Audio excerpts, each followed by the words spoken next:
Guys, good morning. Ito yung aking ginagawang binhian. Yan. Halos lumubog. Maghapon na ulan kahapon, lumubog. Babago pala ang nakuha ng aking mga tanim.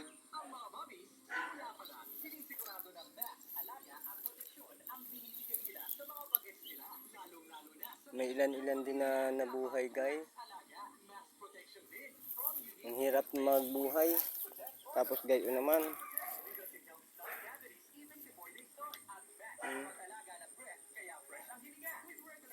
Ikutin natin yung ating fan. Guys. Malaking aking binhian na yan. Ilang kama yan? 4 na kama. Gayon. Nalubog sa baha. Guys, ginawan ko na dito ng ginawan ko na ng kanal papunta dun, diretso dun. Yan, ito ang kanal niyan, guys, oh. Yan, para siya ay hindi man maano ng tubig pero talagang lubog pa rin. Oh. Meron pa ako doon ang tinanim, hindi ko lang alam. Nagbuta na tayo para hindi masyado malubog sa putik at sa tubig, guys. Oh. Ito, puntahan natin yung tanim natin kung ano nangyari.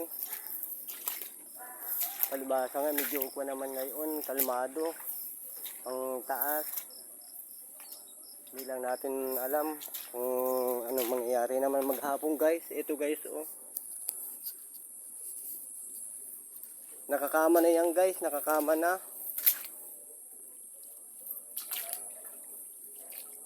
Yan, guys, oh, lubog yung aking tanim, guys. May butas na yan, guys. May mga butas na siya. Binutasan ko na ang bawat isa. Talagang lumubog pa rin, guys. Halos makakuan, guys, ang kamay ko. Hindi ko maabot, guys, yung yung butas na meron pa dun yan. Binutasan ko na rin dun. Kabilaan yan, guys. Talagang lumubog at lumubog pa rin yung aking tanim na sili. Bukod na sa kama, nilagyan ko na ng yan, ng balawbaw para hindi na lumubog. Talagang lumubog at lumubog pa rin, guys. Oh. Paano itong mangyayari sa buhay na ito? Kabilaan yan, guys, tiga-apat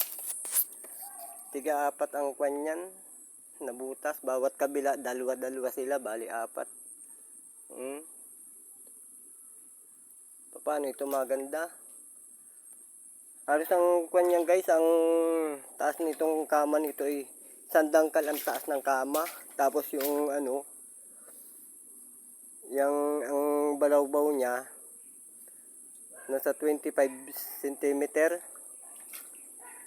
Oh, tama, 25 cm, guys. Nung tinanim ko ito, medyo medyo mainit ng kaunti. Pero ang nangyari ito, inabot na. Guys, halos lumubog ang tanim natin, guys.